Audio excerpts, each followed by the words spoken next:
Welcome and thanks for joining us. My guests today are David Abramowitz, the Chief Technologist for Trend Micro Federal, and Ed Cabrera, the Chief Cybersecurity Officer at Trend Micro. Hey guys, thanks for joining the program. Pleasure, Justin. Good to be Thanks for here. having us.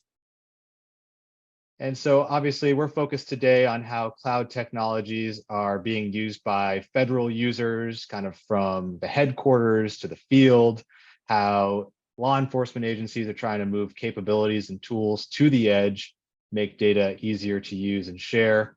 So Ed, if I can start with you, what are you kind of watching in terms of how these different agencies are adopting cloud technologies from headquarters to the edge here in 2023? And what are some of the big challenges?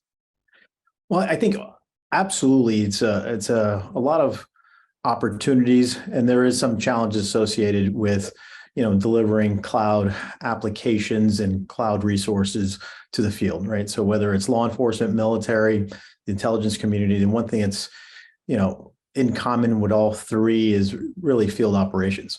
And how do you put the right data for the right decision makers at the edge, like you said? And so I think the opportunities are there from a technology perspective, but there's always challenges around making sure we could do it in a very secure manner, right? So operational security for field operations is paramount for law enforcement, military, and others. Got it. And then in terms of the challenges, specifically that law enforcement face in the field with their more sensitive concerns around data security, data privacy, how are you seeing those agencies address those challenges head on? Yeah, every agency is really focused on operational security because in this day and age, law enforcement, be it local, state, or federal, are constantly under attack. And so having and making sure that data is secure and the integrity of that data is from that cloud applications to actually the users is paramount. So operational security is key at all levels through investigations and other security operations. And then in terms of, the processes that agencies use, obviously the FedRAMP process, I'm sure is a big one. Are you seeing advancements there in terms of speeding up that process, perhaps with reciprocity and the like as well? Absolutely. You have FedRAMP being paramount, obviously, in creating and making a much more secure ecosystem for cloud applications and delivery of those services. I think FedRAMP also has this follow-on effect, and we see it in StateRAMP. And so we see it affecting all levels of government, state, local, and federal, and anywhere you can make gains and to be able to provide and deliver services in a safe, secure manner. That's the ultimate goal for law enforcement. Dave, if I could turn to you, obviously agencies are also focused on zero trust and implementing a zero trust architecture across their networks, including the cloud-based applications that we're talking about today. How can agencies kind of ensure security and the tools and the data that they're using? Yeah, it's not just a matter of having the information available on the cloud. Like you're saying, it's a matter of making sure the right people are accessing the right data, the data that they're supposed to be seeing and accessing through whatever means and applications. So we have to take a look at all of those things. For instance, a user could be generally located in one geography, but we're seeing a login from somewhere entirely different, and that might set a flag. They might be accessing that data, excuse me, through a web application, but at this particular moment, that application has been compromised. So we have to constantly be looking at what the risk is of the user, of the device, and of the application that they're using to access that data. And all three of those things are going to play into sort of this creation of a zero trust policy. And that's going to be very important, especially when the services and the data are on the cloud, because you've got just as much of a responsibility for securing that data as if it were on your own on-premise data center. And even more because sometimes there's an assumption that, the cloud service, the cloud provider will take care of a lot of that security. But we know, of course, that's not true. So having these kinds of zero trust strategies and creating policies around the user's devices and applications and accessing that data is going to be critical here. And I'm sure it's really important for the agency to work with the cloud service provider on sort of how those different responsibilities shake out and sort of in terms of the security responsibilities, right? Understanding, all the way up to the line, who's got what side of the security equation.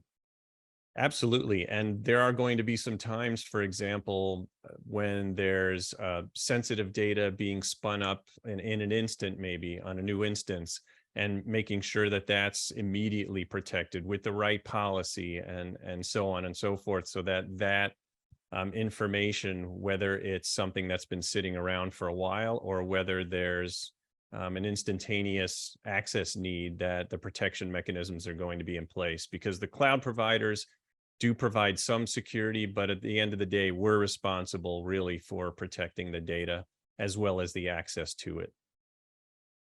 Yeah, I mean, related to that conversation, a lot of these, applications are starting to tie in large language models like Chat GPT.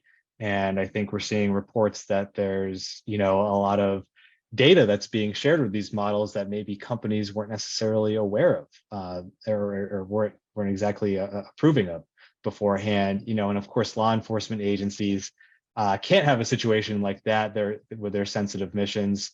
Obviously these models could increase productivity, but also create those associated risks. Ed, how should agencies be approaching that issue? Yeah, I mean, like you said, large language models and specifically ChatGPT provide incredible opportunities for enhanced productivity, be it from law enforcement agents to administration personnel. But you're absolutely right. When it comes to the integrity of that data, I mean, it's with any AI and or machine learning, it's all about the quality of the data and actually trying to eliminate any kind of biases associated in that data. So you really don't have to, or you want to be able to make sure that the use cases that you're providing to your personnel has the guardrails needed to keep the personnel and the data safe, right? So we've already heard many instances where there's been data leakage and with ChatGPT specifically. So I think that's going forward is how do we harness the power of these large language models in a safe way? Yeah, and I think you're seeing a lot of conversations in governments and outside government about AI safety as that technology really quickly progresses here this year in 2023. And then Dave, just to turn it back to you, we've talked a lot about addressing risks through zero trust, but then there's a lot of discussion around how agencies should be leveraging threat intelligence and understanding how an adversary might try to target their data. And I'm sure that's something that law enforcement agencies in particular are concerned about. What's your view on how agencies can leverage threat intelligence that's out there? I think you're going to see a bigger push now to a more proactive approach. I think a lot of the platforms that are out there now are mostly reactive, right? The house is burned down. Let's sort through the ashes, figure out what happened, and try to prevent it the next time. But now we need to shift left and using things like the MITRE attack techniques and procedures, right? So we can look at what are the behaviors that we're seeing early on in this potential campaign, right? That might signal something bigger happening. So I think that kind of intelligence is going to be really, really important going forward now to try to shift this whole approach to a more proactive approach and to get out in front of the attack before it's carried out. That's what a lot of agencies are going to be looking for. Got it. Well, in the minute we have left or so, Ed, any closing thoughts? No, I think incredible opportunities for law enforcement, military, and intelligence community to really harness the power of cloud and obviously next generation technologies such as AI and large language models. It's just the biggest challenge is how do we do it in a very secure and safe manner. But there's really good opportunities on the road ahead. And Dave? Yeah, I would just add that agencies implement a lot of different vendor technologies for security, and we need to sort of come to this realization that we're not competing with each other necessarily as security vendors in this space. We're competing with the threat actors who are trying to come into our customers and agencies and steal their data. So we need to continue to find more ways to work together, share threat intelligence where it's appropriate and possible, so that together we can bolster our customer security posture rather than compete with each other and try to knock each other out. It's really going to be a matter of working together against a common enemy. Got it. All right. That's a great point to leave it on. Again, I'd like to thank today's guests, David Abramowitz, the Chief Technologist for Trend Micro Federal, and Ed Cabrera, the Chief Cybersecurity Officer at Trend Micro. I'm your moderator, Justin Doubleday, and you're watching Federal News Network. Now let me send you back to the studio for more on the Cloud Exchange.